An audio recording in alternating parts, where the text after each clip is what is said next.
చూడండి, నీళ్ళు ఉడకడానికి పెట్టాను. అందులోని ఒక చెంచా ఉప్పు వేసుకున్నాను. ఉప్పు వేసుకొని పాలకూర బాగా 2-3 మాటలు కడుక్కున్నానండి. కడుక్కొని ఇగో నీళ్ళు తీసేసాను. ఇప్పుడు ఇందులోని వేసేయాలి. ఇది 3-4 కట్టలండి పాలకూర. ఇదిగో ఇలా వేసేయాలి. వేసి కొంచెమే ఉడకాలి, ఎక్కువ ఉడకక్కర్లేదు. ఇది అంటే బ్లాంచ్ చేయాలి. ఇప్పుడు చూడండి, ఇది బాగా చల్లగా అయిపోయింది. ఇప్పుడు నీళ్ళు కొంచెం తీసేసి ఒక మిక్సీ జార్లో వేసుకోవాలి. చేసుకొని ఇది గ్రైండ్ చేసుకోవాలి.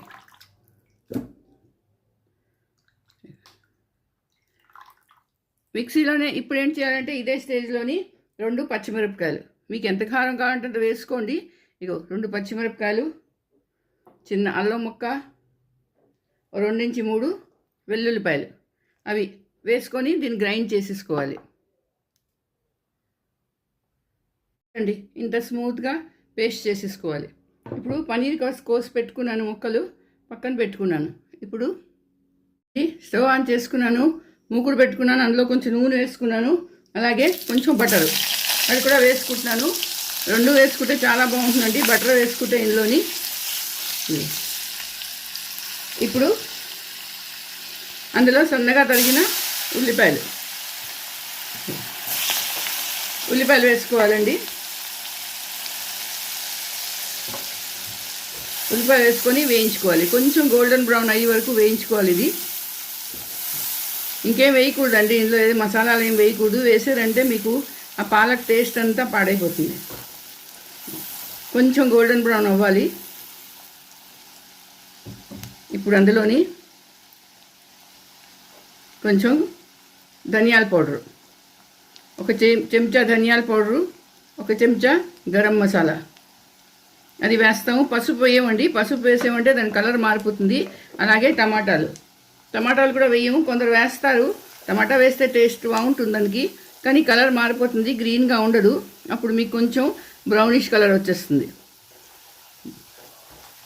ఇందులో ఆల్రెడీ నేను వెల్లుల్లిపాయలు, పచ్చిమిరపకాయలు, అల్లం వేసాను, అందుకని మరి ఇంకేం వేయను. కారం కూడా వేయొద్దు, వేసారంటే మళ్ళీ అది ఎర్రగా అయిపోతుంది. ఉల్లిపాయలు వేగుతున్నాయి, ఉల్లిపాయలు వేగేయండి. ఇప్పుడు ఇందులోని ఈ పాలక్ పేస్ట్ వేసేసుకోవాలి.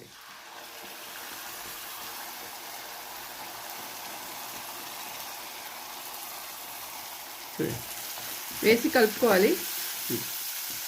మరి ఇందులో వాటర్ వేయడం అవసరం లేదు, దీంతోనే సరిపోతుంది.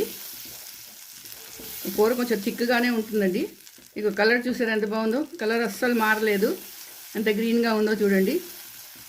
ఇదో 2-3 ఉడుకులు ఉడకాలండి. ఇప్పుడు ఇందులో నేను కొంచెం 1 స్పూను ఉప్పు వేసుకుంటున్నాను. ఇందాక వేసాను కానీ సరిపోదు, ఇప్పుడు మళ్ళీ ఉప్పు చూసుకొని వేసుకోవాలి. మీకు ఎంత ఉప్పు కావాలంటే ఉప్పు వేసుకోండి. కారం కూడా పచ్చిమిరపకాయలు వేసాను కదా, మీకు కావాలంటే కారం కూడా వేసుకోండి. ధనియాల గుండా, జీలకర్ర గుండా వేస్తారు చాలామంది, కానీ అక్కర్లేదు, అవసరం లేదు. ఇప్పుడు ఈ పన్నీర్ పీసులు వేసేసాను. వేసి ఇంకొంచెం సేపు ఒక 2 నిమిషాలు ఇంకా కలుపుకోవాలి. 2 ఉడుకులు ఇంకా రావాలండి. వచ్చిన తర్వాత ఇదిగో కొంచెం కొత్తిమీర వేసుకున్నాను. ఇదిగోటండి, చూసారా గ్రీన్గా ఎంత బాగుందో. పాలక్ పనీర్ రెడీ అయిపోయింది చూడండి. అందరికీ ఇష్టమేనండి ఇది. మనం ఏ రెస్టారెంట్కి వెళ్ళినా, ఏ హోటల్స్కి వెళ్ళినా ముందు పాలక్ పనీర్ ఆర్డర్ చేస్తాము. ఇంట్లోనే చేసుకోవచ్చు. ఇగో మీకు ఎప్పుడు కావాలంటే అప్పుడు చేసుకోండి. మీ ఇంట్లో ఏమైనా ఫంక్షన్ అయినప్పుడు, లేకపోతే సండే అప్పుడు ఇలా చేసుకోండి. చూసారా ఇప్పుడు అయిపోయిందండి. నేను స్టవ్ ఆఫ్ చేస్తాను, చేసి దీన్ని బౌల్లోకి తీసుకుంటాను. ఇంకోటండి, పాలక్ పనీర్ కర్రీ రెడీ అయిపోయింది. చూసారా, దాని మీద కొంచెం క్రీమ్ వేసుకున్నాను, చాలా బాగుంటుంది ఇది. చూడండి, ఇదిగో చూసారా ఎంత బాగుందో, కలర్ చూడండి ఎంత బాగుందో. అంతే, తినడానికి కూడా బాగుంటుందండి, చాలా బాగుంటుంది. మరి మీరు చేసుకోండి, అందరికీ చేసి పెట్టండి. అలాగే నా వీడియో నచ్చితే తప్పకుండా సబ్స్క్రైబ్ చేయండి, లైక్ షేర్ కూడా చేయండి నా వీడియోకి. మళ్ళీ ఇంకో వీడియోతో కలుస్తాను. అంతవరకు సెలవు.